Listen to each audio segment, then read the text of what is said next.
روحا on line. یقیناً ہر وہ مجلس جس کے اندر سرور کائنات جناب محمد الرسول اللہ صلی اللہ علیہ وسلم کی سیرت کو بیان کیا جائے، اس کے اندر شرکت باعث سعادت اور انسان کی اخروی نجات کا ذریعہ ہوتی ہے۔ اللہ تعالی نے جناب محمد الرسول اللہ صلی اللہ علیہ وسلم کو آخری نبی اور آخری پیغمبر بنا کر اس کائنات میں مبعوث فرمایا تھا۔ پیغمبر علیہ الصلاۃ والسلام نے اس کائنات میں آنے کے بعد پوری انسانیت کے ساتھ ہمدردی کے پہلو کو اختیار کیا، بلا کسی امتیاز اور بلا کسی تفریق کے آپ نے وہ اصول بیان فرمائے جن اصولوں کی آج تک کی ساری انسانیت محتاج تھی اور محتاج رہے گی۔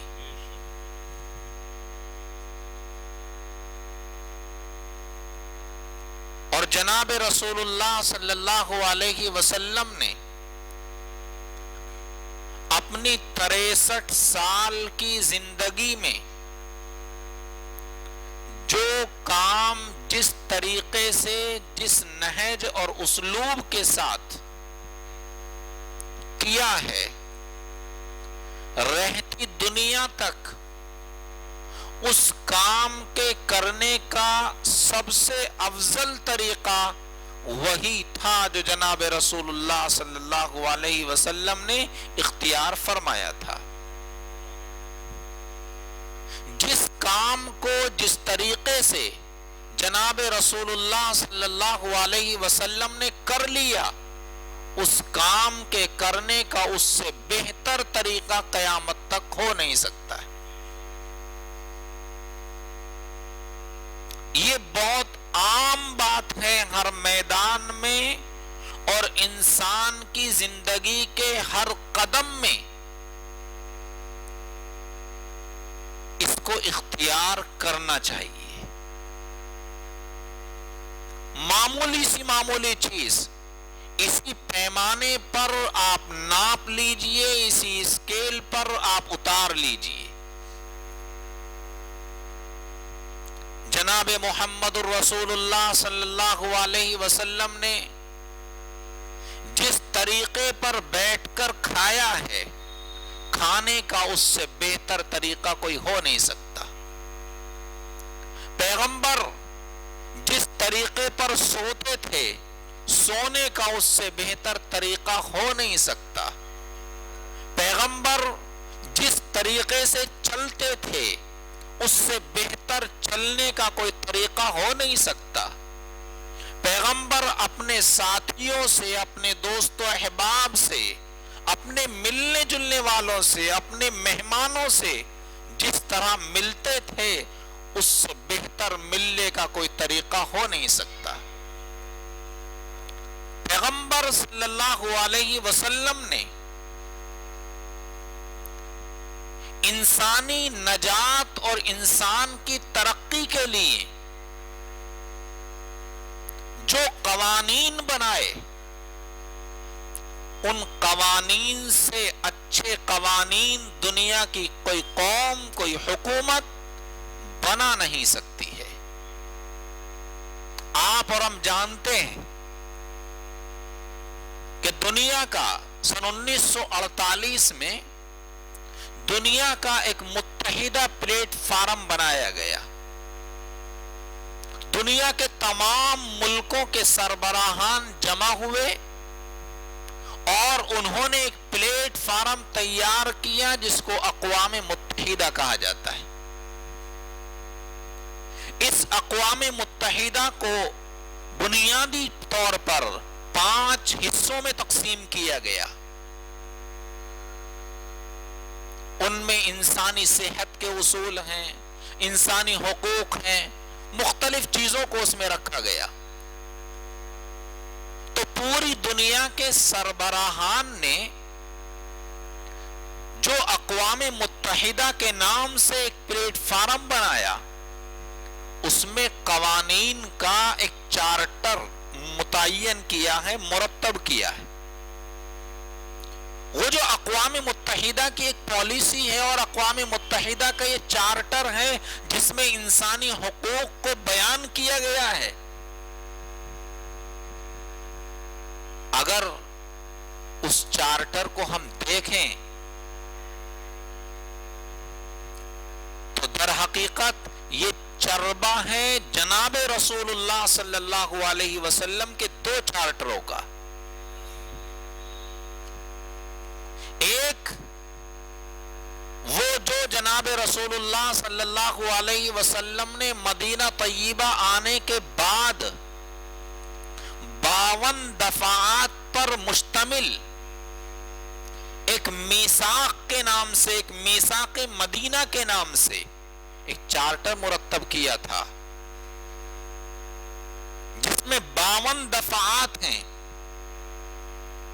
اور دوسرے جناب رسول اللہ صلی اللہ علیہ وسلم کا وہ خطبہ جو آپ نے انتقال سے 3 مہینے پہلے حجۃ الوداع کے موقع پر عرفات کے میدان میں خطبہ حجۃ الوداع کے نام سے پیش فرمایا تھا، جو تقریباً بڑے سائز کے 3 صفحات پر مشتمل ہے. ان 2 چیزوں سے، پیغمبر علیہ الصلاۃ والسلام کے ان 2 چارٹوں سے اخذ کر کے اقوام متحدہ نے انسانی حقوق کے لیے چارٹر متعین کیا ہے اور مرتب کیا ہے،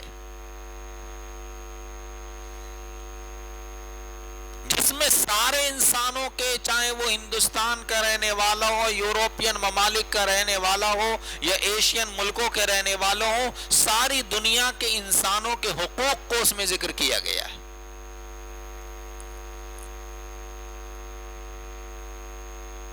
پتہ چلا کہ آج بھی دنیا اور دنیا کے سربراہان دنیا میں امن و امان قائم کرنا چاہتے ہیں تو وہ محتاج ہیں آقا مدنی سرکار دو عالم صلی اللہ علیہ وسلم کے بتائے ہوئے خطوط اور راستوں کے، آپ کے بیان کیے ہوئے احکامات کے.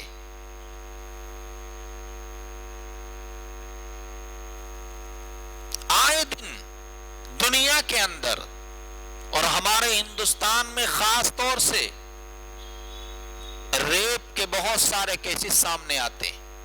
شاید اخبار، کسی بھی زبان کا اخبار ہو، کوئی دن ایسا ہوتا ہوگا کہ زنا کی خبر، ریپ کی خبر اس اخبار کی زینت نہ بنتی ہوگی. آخر فتنہ پرور لوگ اس گندگی میں لپٹے ہوئے لوگ یہ جرأت اور ہمت کیوں کر لیتے ہیں کہ آج بھی ریپ کی خبر آ رہی ہے، کل کو بھی ریپ کی خبر آ رہی ہے؟ انہیں کس چیز نے آزاد کر رکھا ہے؟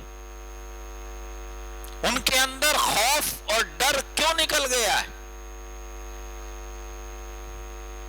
انہیں ڈر اور خوف اس لیے نہیں ہے کہ وہ جانتے ہیں کہ قانون کے اندر لچک ہے. وہ جانتے ہیں کہ اگر ہم نے ایسا کیا تو ہم کیس لڑیں گے اور چند دن میں چھوٹ کر پھر گھر آ جائیں گے. قانون کی لچک اور کمزوری ایسے جرائم پیشہ انسانوں کو بڑھاوا دیتی. پیغمبر علیہ السلام کا بھی وہ دور ہے کہ جب آپ اس کائنات میں آئے ہیں تو یہ کائنات خرابیوں سے لبریز تھی، بھری ہوئی تھی،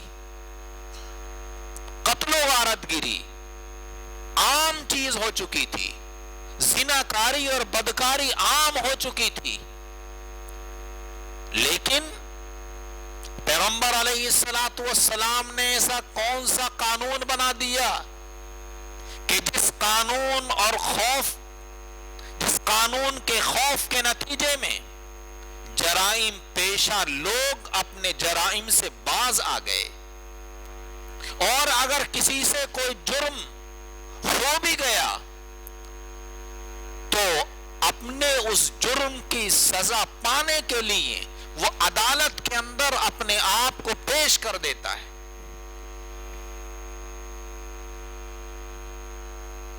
اسلام نے، پیغمبر صلی اللہ علیہ وسلم نے جرائم کو روکنے کے لیے قوانین بنائے، حدود و قصاص کے قوانین مرتب کیے۔ مثال کے طور پر اللہ تعالیٰ نے قرآن کریم کے اندر فرمایا وَلَكُمْ فِي الْقِصَاصِ حَيَاتٌ يَا أُولِي الْأَلْبَابِ، اے عقل والو، اے دانش مندو، تمہارے لیے قصاص کے اندر زندگی ہے۔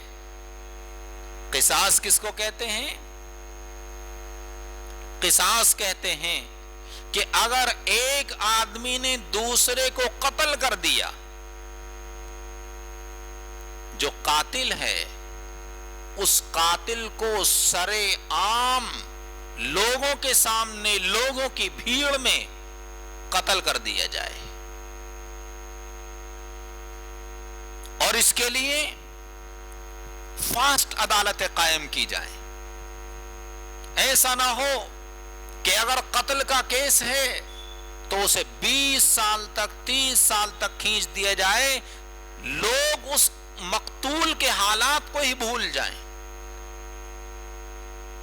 اور پھر سزا ہی نہ ہو۔ نہیں، پیغمبر علیہ السلام نے قصاص کا حکم نافذ فرمایا کہ اگر کسی قاتل نے کسی مقتول کو قتل کر دیا ہے تو فرمایا اب اس مقتول کے ورثہ کو 3 حق ملیں گے۔ پہلا حق تو یہ ہے کہ یہ سر عام اس قاتل کو معاف کر دیں، اگر معاف نہیں کرتے تو انہیں یہ اختیار ہے کہ اپنے مقتول کے بدلے قاتل سے دیت اصول کر لیں، اور اس زمانے میں جو دیت رکھی گئی تھی وہ 100 اونٹوں کی دیت تھی۔ ایک مقتول کی جان کا بدلہ گویا یہ متعین کیا کہ اگر مقتول کے ورثہ یہ چاہتے ہیں کہ قاتل کو بخش دیں، اس کی جان کو بخش دیں اور اس کے بدلے میں مال لے لیں، تو 100 اونٹوں کو دیت متعین کیا گیا۔ اور تیسری صورت یہ تھی کہ اگر وہ معاف بھی نہیں کرنا چاہتے اور اس کے بدلے میں مال بھی لینا نہیں چاہتے تو انہیں اختیار ہے کہ عدالت میں جا کر کہیں کہ اس قاتل کو قصاصاً قتل کر دیا جائے۔ چنانچہ جناب رسول اللہ صلی اللہ علیہ وسلم نے صرف چند 2 یا 3 لوگوں کو قتل کرایا ہے قصاص میں، لیکن سرزمین عرب پر جہاں خون خوریزی کا بازار گرم تھا، 2-3 لوگوں کے سر کو قلم کیا گیا، قاتلوں کو قتل کیا گیا۔ اس کا اتنا اثر پڑا کہ پورے عرب کے اندر سکون چھا گیا، پورے عرب کے اندر یہ ظالمانہ طور پر جو قتل و غارت گری ہوتی تھی اس کا دروازہ بند ہو گیا۔ زناکاری کے بارے میں کہ اگر کوئی کسی سے زنا کا صدور ہوتا ہے تو آپ نے یہ قانون بنایا کہ پہلے تو یہ دیکھو کہ جس نے زنا کیا ہے وہ مرد یا عورت شادی شدہ ہیں یا غیر شادی شدہ ہیں۔ اگر وہ غیر شادی شدہ ہیں تو ان کی سزا متعین کی گئی، کہ پبلک پیلیس پر ان کو کھڑا کر کے، مجمع عام میں کھڑا کر کے دونوں کو 100 کوڑے لگائے جائیں۔ عزت ہر انسان کو محبوب ہوتی ہے۔ جب ایک آدمی پر سر عام اس طرح سے اس سزا کو نافذ کیا جائے گا، پھر کسی کی جرات نہیں ہوگی، ہمت نہیں ہوگی۔ اور اگر یہ شادی شدہ ہیں تو پیغمبر علیہ السلام نے ان کے بارے میں یہ قانون بنایا کہ مرد کو مجمع عام کے اندر کھڑا کیا جائے اور گول دائرہ بنا کر بیچ میں اس کو کھڑا کر کے چاروں طرف سے اس کے اوپر پتھر کی بارش کی جائے، اتنے پتھر مارے جائیں اس زانی کو، اس ریپسٹ کو، کہ وہ ان پتھروں کی مار کھا کھا کر وہیں ہلاک ہو جائے۔ صرف ایک واقعہ دور نبوی میں ہوا، ایک واقعہ دور نبوی میں ہوا کہ اسے سنسار کرنے کی ضرورت پڑی۔ اس کے بعد ایک آدمی کو جب سنسار کر دیا گیا، سر عام اس کو پتھر مار مار کر ہلاک کر دیا گیا، ایسا دردناک واقعہ پیش آیا تو پورے خطہ عرب میں پیغمبر علیہ السلام کے حیات طیبہ میں زنا کا کوئی واقعہ ہی پیش نہیں آیا۔ جہاں روزانہ زناکاری کے واقعات پیش آتے تھے، لیکن آپ نے قانون بنا کر اس قانون پر عمل کرایا، اور اس قانون کے نتیجے میں ایسا امن و امان چھا گیا کہ ایک صحابی سے، ایک آدمی سے اس گناہ کا صدور ہو گیا تو اس کو رجم کر دیا گیا۔ پھر پورے کے پورے خطے کے اندر امن پیدا ہو گیا۔ اور یہ بھی جو رجم کیا گیا، سنسار کیا گیا، یہ بھی پیغمبر علیہ السلام کی تربیت کا انوکھا طریقہ تھا۔ آپ نے ان کو ڈنڈے سے نہیں ڈرایا تھا، آپ نے ان کی تربیت فرمائی تھی، انہیں اس بات پر آمادہ کیا تھا کہ دیکھو انسانوں کی ہلاکت اور بربادی آخرت کی ہلاکت اور بربادی ہے، دنیا کے اندر ہلاکت اور بربادی کوئی چیز نہیں ہے۔ دنیا کی سزا آخرت کی سزا کے مقابلے میں بہت ہلکی ہے، آخرت کی سزا تو ہمیشہ ہمیشہ باقی رہے گی، اور دنیا کی سزا تو زیادہ سے زیادہ یہی ہے کہ انسان مر جائے گا، اور مرنا تو اسے ایک دن ہے ہی۔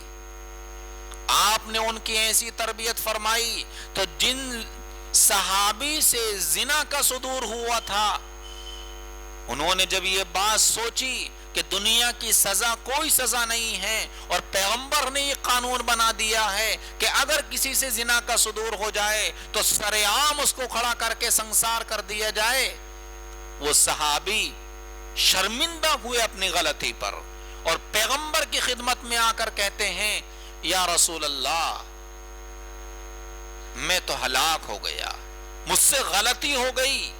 آپ نے فرمایا کیا ہوا؟ کہنے لگے یا رسول اللہ، مجھ سے زنا کا صدور ہو گیا ہے۔ آپ نے ایسی تربیت فرمائی تھی، کہنے لگے یا رسول اللہ، مجھ سے زنا کا صدور ہو گیا، طاہرنی، مجھے آپ پاک کر دیجئے۔ کس چیز سے پاک کر دیجئے؟ کہ زنا کے نتیجے میں جو آخرت میں سزا ملنے والی ہے، آپ وہ سزا دنیا میں ہی میرے اوپر نافذ کر دیجئے تاکہ آخرت کی سزا سے میں بچ جاؤں۔ تو یہ میں عرض کر رہا تھا کہ پیغمبر علیہ السلام نے جو کام جس انداز سے کیا ہے، اس سے اچھا طریقہ کوئی ہو نہیں سکتا ہے۔ آپ نے جو قوانین بنا دیے، دنیا کتنے ہی قوانین بناتی رہے، لیکن ان قوانین کے ذریعے سے جرائم کو کنٹرول نہیں کیا جا سکتا ہے۔ اگر قوانین کے نتیجے میں جرائم کنٹرول ہوں گے تو وہی قوانین اختیار کرنے ہوں گے جو قوانین جناب رسول اللہ صلی اللہ علیہ وسلم نے اختیار کیے تھے اور دنیا کے اندر امن و امان قائم کر دیا تھا۔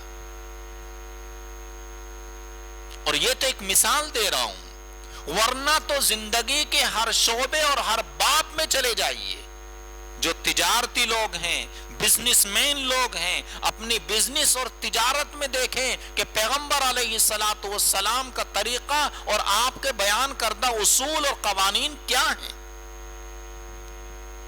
کتنے لوگ ہیں پراپرٹی کا کاروبار کرتے ہیں. نبی علیہ الصلوۃ والسلام نے ہر چیز کا قانون بنایا. میں پڑھ رہا تھا آج، میں نے دیکھا ایک جگہ، ایک حدیث کے اندر ہے، پیغمبر علیہ الصلوۃ والسلام دیکھیے کس کو تعلیم دے رہے ہیں. آپ یوں فرماتے ہیں وسعوا الطریقہ، جب تم پلاٹنگ کرو تو راستوں کو کشادہ رکھو. وسعوا الطریقہ، پلاٹنگ کرو تو راستوں کو کشادہ رکھو. کتنا کشادہ رکھیں؟ اس زمانے کے اعتبار سے پیغمبر نے فرمایا ایک راستہ ہوتا ہے، اس راستے پر ایک سوار سامنے سے آتا ہے اور ایک ادھر سے جاتا ہے. جو گزرگاہ ہوتی ہے ایک آنے کے لیے ہوتی ہے، ایک جانے کے لیے ہوتی ہے. پیغمبر فرماتے ہیں اس زمانے کے لحاظ سے بڑی سواری ہوتی تھی اونٹ کی سواری. اونٹ پر سامان لدا ہوا ہو، اس کے اوپر سوار بھی بیٹھا ہوا ہو. ایک اونٹ سامان سے لدا ہوا اپنے سوار کو اٹھائے ہوئے گزر رہا ہے اور دوسرا سامنے سے آ رہا ہے، تو اتنا بڑا راستہ بناؤ کہ ایک سامان سے لدا ہوا اونٹ دوسرے سامان سے لدے ہوئے اونٹ سے ٹکرا نہ جائے، وہ بھی آرام سے گزر جائے اور وہ بھی آرام سے گزر جائے، دونوں کے درمیان ٹکراؤ نہ ہو. یہ کس کا بیان کردہ اصول ہے؟ یہ پیغمبر علیہ الصلوۃ والسلام کا بیان کردہ اصول ہے. ایک اونٹ پر جب سامان لادا جاتا، اللہ نے اونٹ کا جو ڈھانچہ بنایا ہے وہ اس طرح سے بنایا ہے کہ اس پر اچھا خاصا سامان لاد لیا جاتا ہے. ایک گٹری ادھر کو لاد لی جاتی ہے، ایک ادھر کو لاد لی جاتی ہے. 6 فٹ سے کم میں اونٹ گزرتا نہیں ہے اگر سامان لدا ہوا. 6 فٹ سے کم میں نہیں گزرے گا، اور پھر دونوں اونٹوں کے درمیان فاصلہ بھی ہوگا. اونٹ کے اور دیوار کے درمیان بھی فاصلہ ہوگا. تو گویا پیغمبر علیہ الصلوۃ والسلام اشارہ کر رہے ہیں اس طرف کہ 20 فٹ کا راستہ کم سے کم بناؤ، ورنہ اگر راستہ تنگ ہے تو ہمیشہ کے لیے پریشانی ہوگی. پیغمبر علیہ الصلوۃ والسلام نے فرمایا مدینہ منورہ کے لوگوں سے کہ مدینے کی آبادی کو مت بڑھاؤ، بلکہ نئے شہروں کو آباد کرو، نئے شہر بناؤ.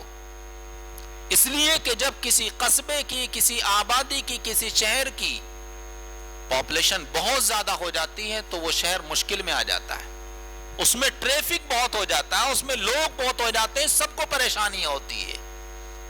آپ نے تعلیم دی نئی نئی کالونیاں بناؤ، ایک ہی جگہ پر سب رہو گے سب کے لیے مشکلیں پیدا ہوں گی. پیغمبر علیہ الصلوۃ والسلام نے تعلیم دی، آپ نے یہ اصول بیان فرمایا کہ جو شہر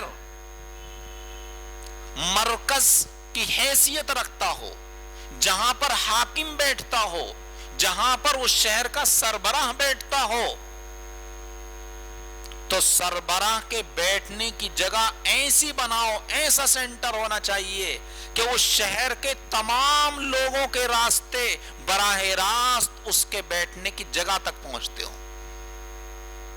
شہر کے کسی بھی کونے کا آدمی اگر سربراہی اعلیٰ تک پہنچنا چاہتا ہے تو وہ آرام کے ساتھ بغیر کسی رکاوٹ اور پریشانی کے سربراہ اعلیٰ تک پہنچ جائے. سربراہ اعلیٰ کی جگہ ایسی متعین کرو. چنانچہ آپ نے مدینہ طیبہ کے اندر مسجد نبوی مرکزی حیثیت تھی، سینٹر تھا، وہی دارالحکومت تھا، گویا پارلیمنٹ کی حیثیت تھی اس زمانے میں. آپ نے مدینے کے لوگوں کو حکم دیا کہ مدینے کے سارے راستے کشادہ ہونے چاہیے، مدینے کے سارے راستے ایسے ہونے چاہیے کہ مدینے کا باشندہ بغیر کسی رکاوٹ اور مشقت کے مسجد نبوی تک سیدھا پہنچ جائے. پیغمبر علیہ الصلوۃ والسلام کے بیان کردہ اصول ہیں. میں تو ایک مثال دے رہا تھا. پیغمبر علیہ الصلوۃ والسلام نے اس کائنات کے اندر جو کام جس طریقے سے کیا یا اس کام کے لیے کوئی طریقہ متعین فرما دیا ہے، قربان جائیے اس طریقے سے اچھا کوئی طریقہ ہو نہیں سکتا ہے۔ آج میڈیکل سائنس ترقی کرتی جا رہی ہے، انسان کے جسم کے ہر پارٹ پر ریسرچ ہو رہا ہے، اس کے بالوں پر، اس کی کھال پر، اس کے دماغ کے اندرونی حصے پر، اس کی آنکھوں پر، اس کے دانتوں پر، کانوں پر، ہارٹ پر، انسان کے جسم میں اور جتنے بھی اعضاء ہیں، ہر پارٹ اور ہر حصے پر الگ الگ ریسرچ ہو رہا ہے، اور یہ سائنس ان باتوں کی تصدیق کرتی چلی جا رہی ہے جو باتیں جناب رسول اللہ صلی اللہ علیہ وسلم نے اپنی امت کو 1400 سال پہلے بتا دی تھی۔ پیغمبر علیہ السلام نے فرمایا سیدھے ہاتھ سے کھایا کرو، الٹے ہاتھ سے مت کھایا کرو۔ پیغمبر علیہ السلام نے فرمایا بیٹھ کر کھایا کرو، بیٹھ کر پیا کرو، کھڑے ہو کر کھایا مت کرو، کھڑے ہو کر پیا مت کرو۔ اسلام اور جدید سائنس ایک کتاب ہے، اس میں ایک ڈاکٹر کی تحقیق لکھی کہ انسانی دماغ، تو یقین جانیے کہ مسلم قوم ہر میدان میں آگے بھی بڑھے گی، اور دنیا ملے یا نہ ملے آخرت میں تو ہمیں سربلندی حاصل ہوگی۔ ویسے میں یہ ویسی بات کہہ رہا ہوں کہ دنیا ملے یا نہ ملے، ورنہ سچائی یہ ہے کہ اگر پیغمبر کے طریقے کو کافر بھی اختیار کرے گا تو دنیاوی نفع اسے بھی ملے گا۔ یہ خاصیت اور تاثیر ہے تو صرف پیغمبر علیہ السلام کے طریقے اور آپ کی سیرت میں ہے، آپ کے قوانین کے اندر ہے کہ اگر کافر بھی آپ کے طریقے کو اختیار کرے گا تو دنیاوی فائدے سے وہ بھی خالی نہیں رہے گا، دنیاوی فائدہ تو اسے بھی ملے گا۔ اللہ تعالی ہم سب کو اپنے آقا جناب رسول اللہ صلی اللہ علیہ وسلم کی سیرت پر عمل کرنے کی توفیق عطا فرمائے، اور ہم سب کو جناب رسول اللہ صلی اللہ علیہ وسلم کے بتائے ہوئے طریقے پر عمل پیرا ہونے کی توفیق عطا فرمائے۔ آمین وآخر دعوانا الحمدللہ رب العالمین۔ دعا صدر صاحب کر دیں گے۔ اللہم لک الحمد کلہ ولک الشکر کلہ لا نحصی ثناء علیک انت کما اثنیت علی نفسک۔ اللہم صلی علی سیدنا و نبینا و مولانا محمد وعلی آل سیدنا و نبینا و مولانا محمد وبارک وسلم۔ اللہم ربنا آتنا فی الدنیا حسنہ وفی الآخرۃ حسنہ وقنا عذاب النار وقنا عذاب القبر وقنا عذاب الحشر وقنا عذاب الدین وقنا من فتنة المسیح الدجال وقنا من فتنة المحیا والممات۔ اللہم ربنا لا تزغ قلوبنا بعد اذ ہدیتنا وہب لنا من لدنک رحمہ انک انت الوہاب لا الہ الا انت سبحانک انی کنت من الظالمین۔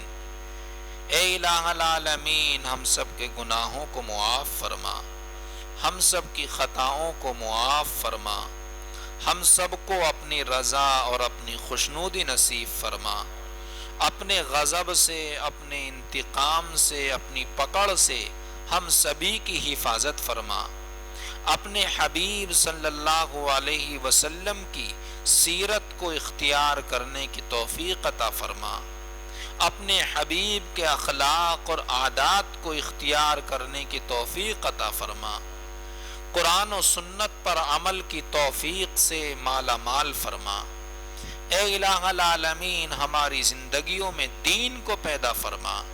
اے اللہ دونوں جہاں میں ہم سب کو کامیابی اور سرفرازی عطا فرما، دنیا کے اندر بھی خیر اور بھلائی ہمارا مقدر فرما، اور آخرت کے اندر بھی بھلائی کو، خیر کو، حسنات کو ہمارے لیے مقدر فرما۔ اے مولا کریم ہم میں جو بیمار ہیں ان سب کو شفا عطا فرما، ہمارے والدین، ہمارے عزیز و اقارب رشتہ دار جو دنیا سے جا چکے ہیں ان سبھی کی مغفرت فرما۔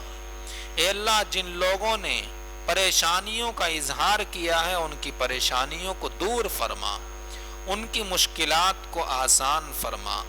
اے اللہ اس دنیا میں امن و امان قائم فرما، سارے ایمان والے بھائیوں کی جان کی، مال کی اور عزت کی حفاظت فرما۔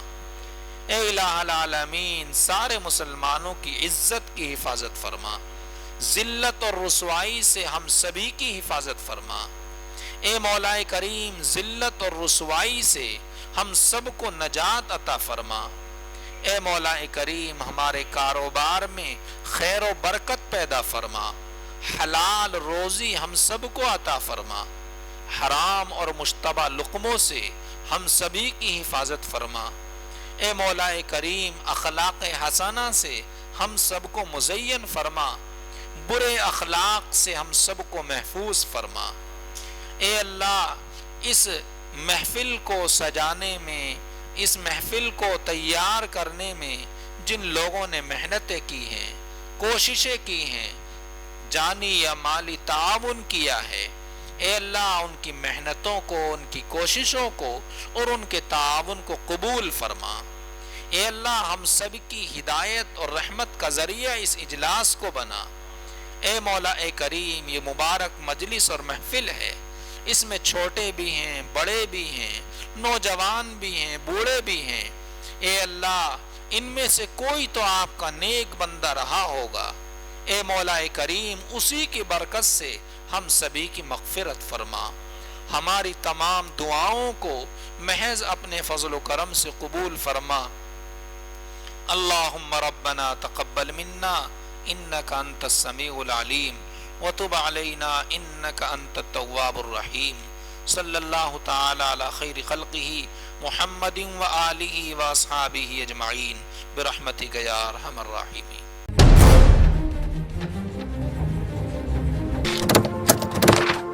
Amroha on line